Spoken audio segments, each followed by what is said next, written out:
সাফল্য সবাই চায়, কিন্তু আমরা সাফল্য সহজে পাই না। এই সাফল্য না পাওয়ার কারণের পিছনে কিন্তু আমরাই কিন্তু দায়ী, যে আমাদের কারণেই কিন্তু আমরা সাফল্য পাই না। যেমন আমাদের মনটা কিন্তু খুব অস্থির, এই মনটাকে কিছুতেই মানাতে পারি না, যে কোনো কাজে স্থিরতা আনতে পারি না। মনে হচ্ছে এই কাজটি করলে আমার ভালো হবে, আবার পরেক্ষণে মনে হচ্ছে ওই কাজটি করলে ভালো হবে। তাই জন্য ঠিক কোনো কাজই ঠিক মতন করতে পারছি না। তাহলে এর সমাধান কি? মনটাকে স্থিরতা আনবো কি করে? দেখো, গীতাতে ভগবান বলেছে বারবার এক জিনিসের মধ্যে মনোনিবেশ করতে করতে অভ্যাস যোগের ফলে তোমার মন কিন্তু স্থিরতা আসতে পারে।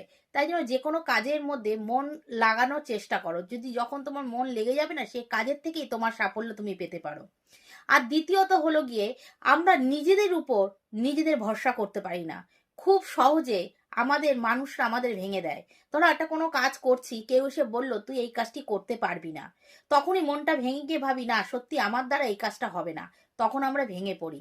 তাই জন্য কারুর কথায় আপনি কান দেবেন না, নিজের উপর বিশ্বাস রাখবেন যে আপনার প্রতি এমন একটি, আপনার ভিতর এমন একটি শক্তি আছে যার দ্বারা আপনি সেই কাজটি অনায়াসে করতে পারবেন।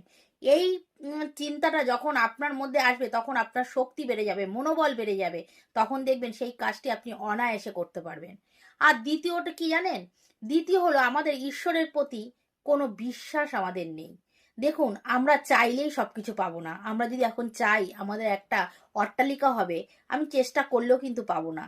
কিন্তু ভগবানের কৃপায়, ভগবান যদি কৃপা করে, ভগবানের ইচ্ছায় কোথার থেকে যে আপনার সেই অট্টালিকা হয়ে যাবে আপনি নিজেও জানতে পারবেন না। তাই জন্য ভগবানের উপর ভরসা রাখবেন, হতাশ হবেন না, দেখবেন জীবনে সফলতা পাবেন।